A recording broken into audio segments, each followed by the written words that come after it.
SCV is going to lose every single one of his takes. Pros being pulled, but the SCV is coming at the perfect moment here. Ladies and gentlemen, welcome back to the StarCraft 2 stage. What a great series we've got going on here between Polt and Naniwa. Polt currently leads 3 maps to 1. Naniwa must win 3 in a row if he wants to keep his tournament hopes alive. But what we saw in the last game is the one thing that Naniwa has to avoid. Naniwa was in great position. Yes, he was. Absolutely could have won that game. Little simple, very easy to make slip up. As long as he doesn't make those, Polt is certainly going to be on the edge. I would say that Naniwa might even be favored in a lot of these situations. The next map is going to be Akalon Wastes, a map where we see a lot of in-base aggressive blink play from Protoss players. So Polt's going to have a good answer prepared and ready. Certainly very suitable for this particular map. A little bit of a map that's more familiar to Naniwa as well, where he will not make a control mistake like that. So, they are ready. I am ready. Are you ready? The observer is ready. Good to know.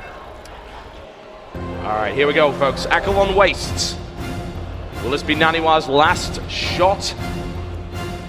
Will he pull it back? We'll find out.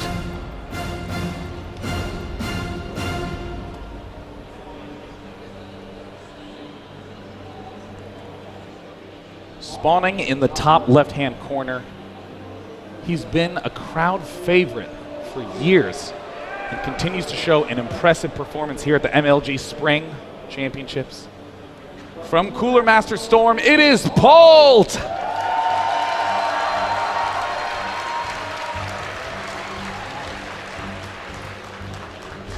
Versus his opponent. To the southeast position, currently playing from 2 maps behind. He's going to be on match point for quite some time. The most ridiculous position you could be in terms of pressure. Can he handle it? He is playing Protoss in the red trunks. He is Alliance Naniwa!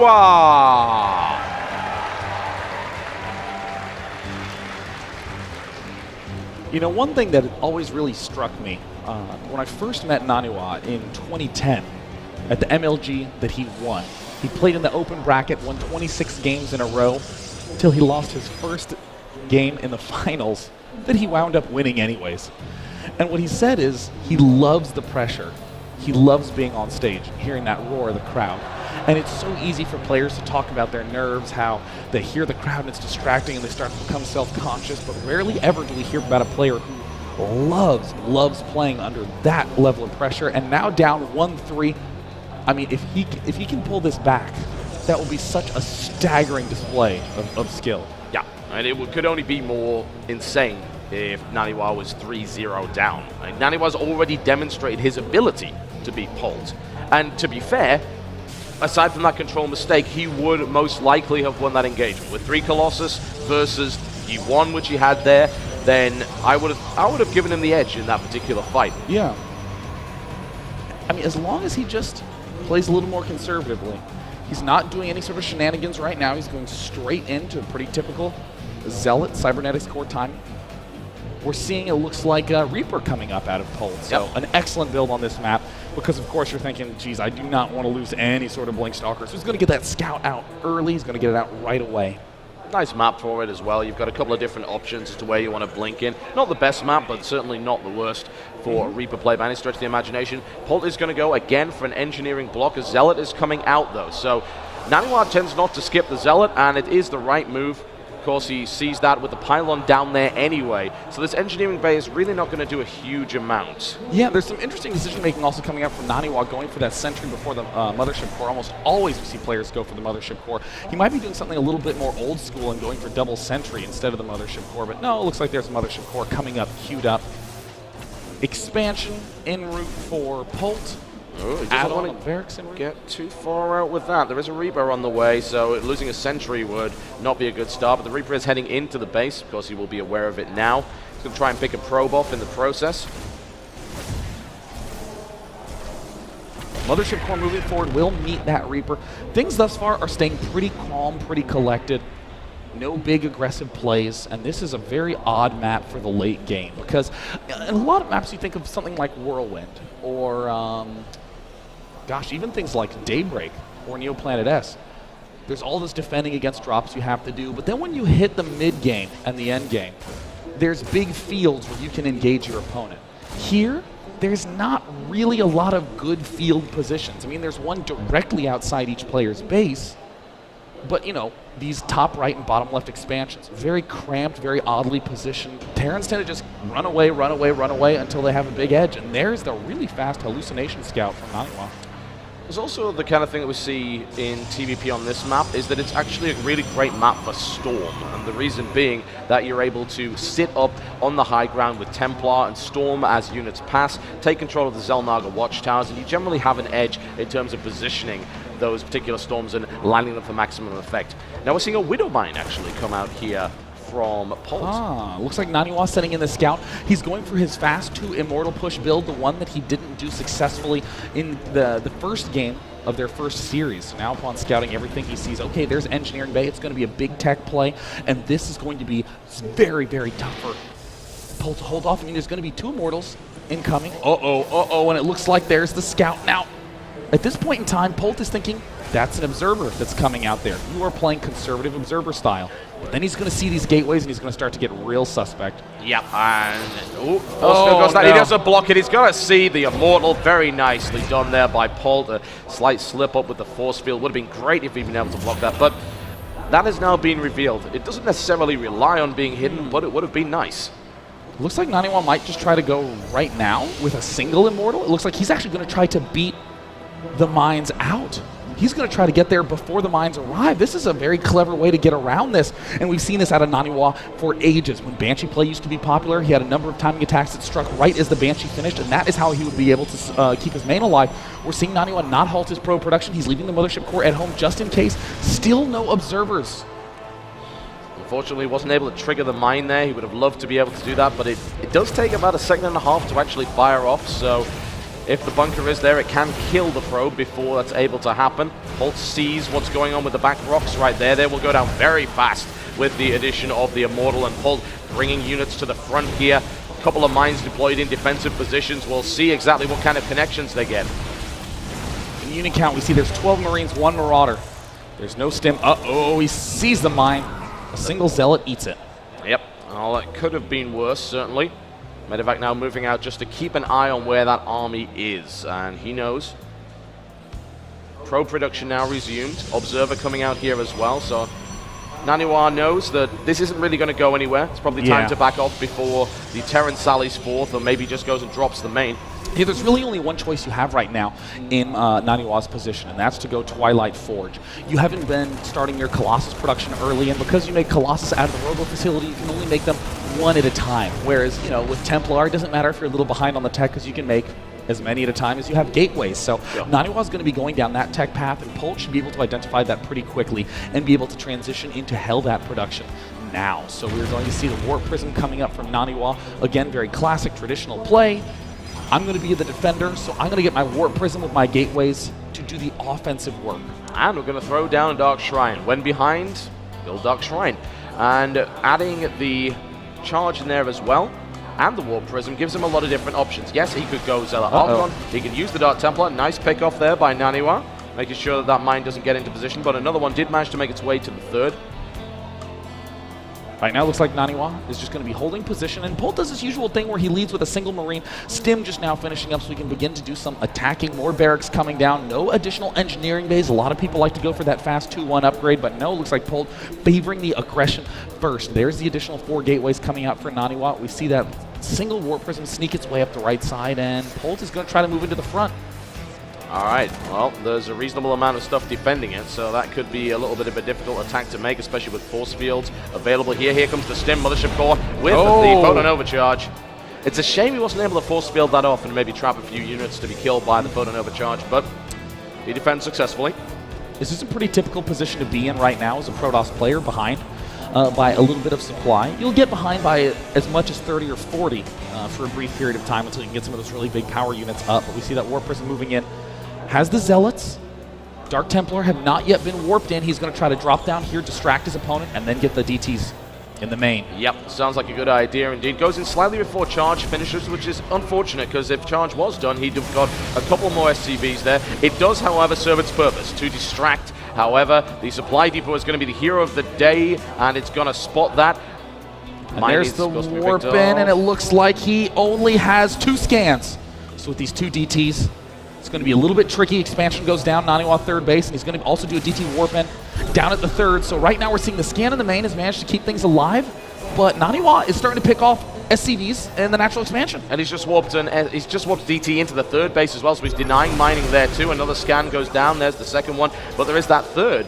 It's trying to, of course, force that lift, but with a single Dark Templar, it generally doesn't happen. He's going to be able to pick off a Marine or 2 here and there. Stim goes forward again, trying to, I guess, catch the Warp Prism, but that's not going to happen.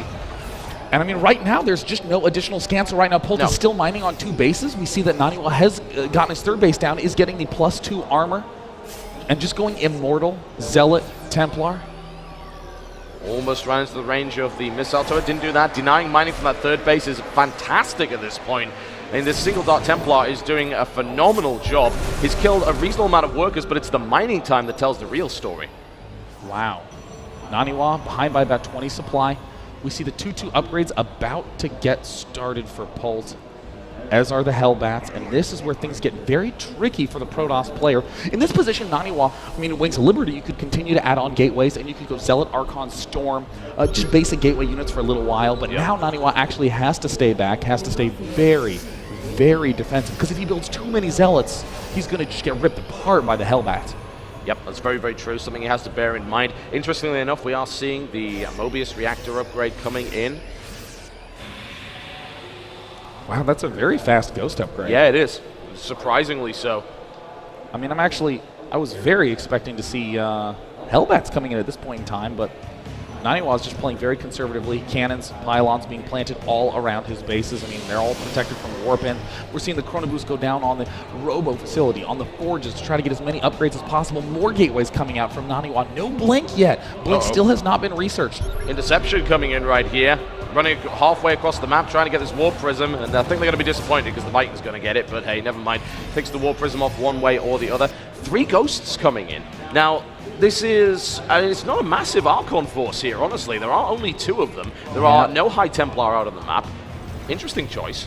Right now, Naniwa has 1 Colossus out, kind of hidden at the backside, trying to make sure that that doesn't get spotted. And this is the real danger for what we're seeing Polt do. Polt is starting to say, you know what, you've got to be going for massive gateway compositions. I'm going to go Hellbat Ghost. He's sort of overcompensating for that early spot of the speed, the early spot of the Dark Templar, and he's going to run into 2 or 3 Colossus, and that's going to be so difficult to deal with. I mean, Naniwa is adding on more gateways. He's going to be able to reinforce with a huge flood of Zealots after he's ripped down this front line of units, and I mean, Naniwa's following straight along with that Observer. Naniwa is even getting ready to take a 4th base. Yeah, I mean, the combo of EMP and Hellbat, of course, will devastate Zealots, but that's assuming he's, able to land them properly. There are, I thought he was going to keep that in order for a couple of feedbacks, but apparently not. It's a dicey engagement, one way or the other. It's going to be high damage from both sides, but as you said, with the Colossus, and there's very few Vikings available to really deal with them. I don't know how successful this is going to be, Sean. Immediately, extra Vikings begin production. But look at this, it's really not a second Stargate, or excuse me, second starport anywhere. It's just a single one, and he only has 3 Vikings. He needs to begin adding on those real fast. Yep, he does. And at this point, bear in mind that he is almost maxed on supply. If he wants to change his composition at this point, he is going to have to sacrifice something in order to make that happen. Yeah. Uh-oh. A flank has been set up here. There's interesting. And it looks like, That's a good EMPs land. There's the force fields going down. There's a number of units running headlong into the small army at the south side, and Naniwa is going to be forced to reposition because he realizes that there's units coming from all sides. He's going to get flanked here and take some more damage. The Colossus is still alive. 1 goes down. Second one is about to fall as well. Polt looking in a good position. The Warpins come in from the back. Polt stimming forward. Mules are down. Polt thinks he's got it. The question is, does he have it? There's not enough force fields with it to trap everything here. There's only a single Colossus remaining. What's coming in right now? Another Zealots are Colossus dead. coming in, but Can it he looks reinforce? like there's a lot of ground units moving in. 10 more Zealots come in. Did Pult throw down the mule preemptively? He It looks might like the have. answer Did he is pull a yes. Tasia? He might have pulled a Tasia. He's going for it right now, trying desperately to hold the Colossus. Falls down, but there's a couple of Hellbats at the back. Plenty of Medivacs. He breaks it. Finally, Pult breaks it. GG! Pult advances, your first finalist of the MLG Spring Championships. The last Terran standing from Cooler Master Storm. It is Pult!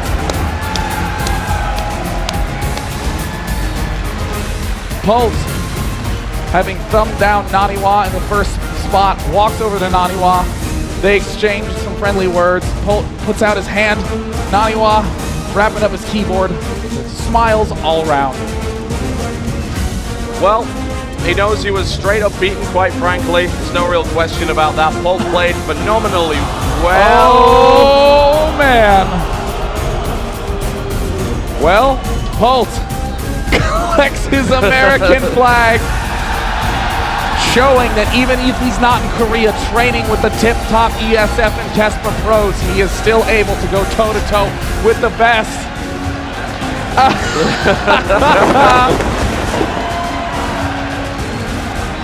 How exciting to think that the finals, no matter who it be, Quantix Hyun or Liquid Hero, it will be a non-mirror matchup finals.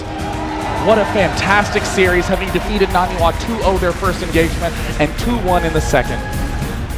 Anyone was doubting that Pult's skill would decrease as a result of staying in the US, decrease as a result of not being on TSL?